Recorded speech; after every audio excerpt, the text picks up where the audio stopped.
You are currently taking a look at the latest from now Typhoon Sanba, well, at least being called by the Joint Typhoon Warning Center. I do agree, though, as there is a fairly evident eye in the center of the storm system on microwave imagery. Currently, the Japan Meteorological Agency here on Wednesday going into Thursday is calling this a severe tropical storm.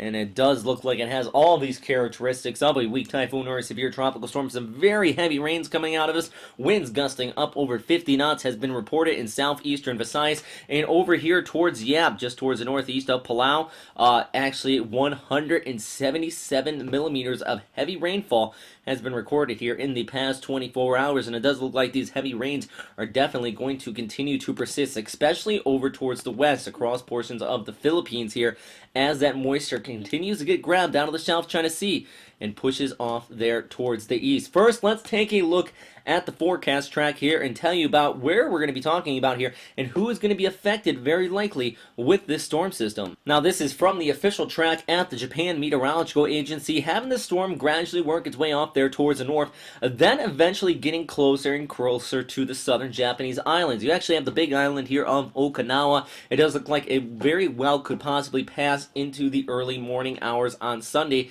towards the left of Okinawa, and this actually would spell some fairly bad news, putting them in the right front quadrant of a speeding system off there towards the north. So definitely, if this particular track does hold true, very well could be some very sustained and gusty winds, upwards of the equivalent of about Category 3 to Category 4, which would be a super typhoon. Actually, Joint Typhoon Warning Center expects it to become a super typhoon by Saturday here, and some conditions continue to persist that could allow that to happen. We'll get that in a second, but for the time being here on the 13th and 14th, as this drags off there towards the north, we'll continue to grab that moisture across the Philippines, bringing some heavy rain showers and thunderstorms there, and that's one thing that is going to be fueling this system, allowing it for some intensification, and that is this moisture coming from the South China Sea and generally the southwest monsoon in general. Now, the southwest monsoon is this big band here we see on the trim satellite.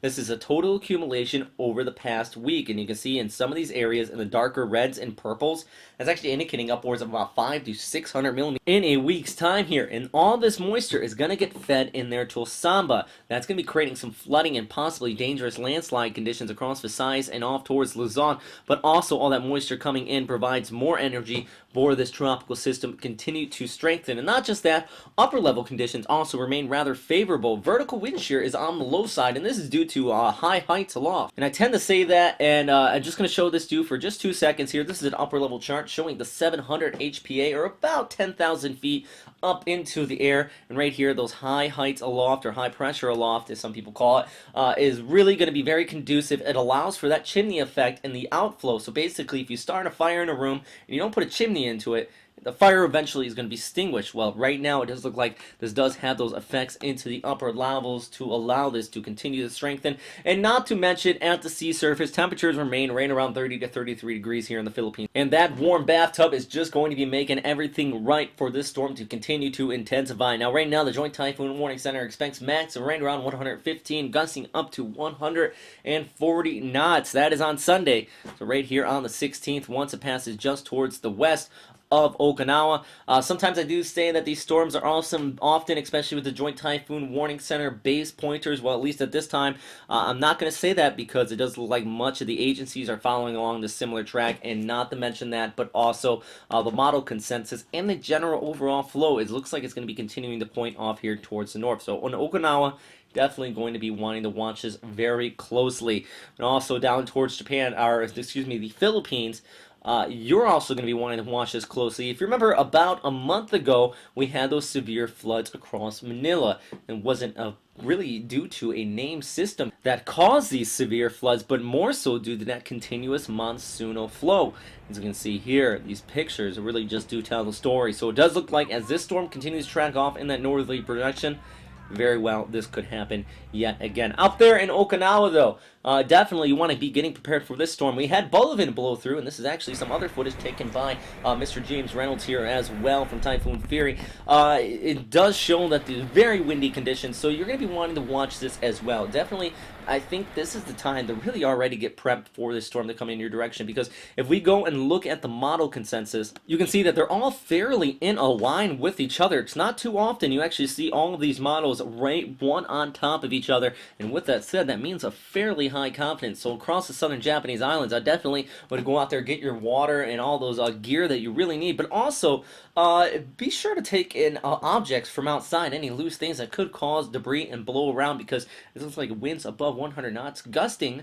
If that does happen, it could create anything and really make it a rather dangerous object that could be flying across your area here. So you want to be watching that very closely. In the Philippines, I don't think winds are going to be really high of concern here, but flooding is really going to be one of the major threats here. Now, these are the several models we're showing, but GFS, or the GFN model, is shown here. I want to show you that because that is the one that has been rather consistent here, and it really kind of shows how bad this storm possibly, I do want to strongly stress that possibly could. And as you can see here, going over the next several days, it gradually works its way off there towards the north, continuing to deepen, and then eventually passes just towards the west of Okinawa, right around the southern Japanese islands here on Saturday, going into early Sunday morning as a very strong, possibly even a weak super typhoon. So definitely want to watch that closely. But look at this, and I pointed this out yesterday in our live chat, is even as far as north as this storm is at this time, look at this strong feeder band. Portions of Thailand, which have been getting absolutely devastated by heavy rainfall, especially in central and northern Thailand. You've been seeing some serious flooding here, and some reports above 100 to 200 millimeters in the past 24 hours. But also looking up there towards the east, the Philippines, Visayas, and southern Luzon, even including Manila, still could be hitting by this going into Saturday and Sunday. You've also been seeing continuous rain over 50 millimeters in some areas continuously all week. So with that said, the rain continuing to add up, and flooding really is going to be high of concern falling on these already saturated grounds across this area. So with that said, that is all for right now, though, everybody. I do want to strongly stress, please, check in with your official agencies here in the Philippines. Pagasa off there towards the north. In Japan, the Japan Meteorological Agency, Taiwan's agency as well. I'll be putting all three of these links into the description box below if you are on some of the military bases there in southern Japanese islands. I knew I do have a few viewers that watch from there. Please do check in with your local bases. They will tell you what to do, as well as opposed to the storm systems coming into your direction. So please stay safe out there. Also, one more thing, if you are still watching this all the way to the end of the video, tomorrow at 02 UTC, that is on Thursday, 02 UTC, or about 11 a.m. Japan Standard Time, 10 a.m. Philippine Standard Time, we will be doing a live cast. So please bring your questions and comments, any concerns you may have, and field them with us here at westernpacificweather.com. It will be on this same YouTube channel you are watching this video on. So please stay safe out there, though, everybody, and have a great night. Bye.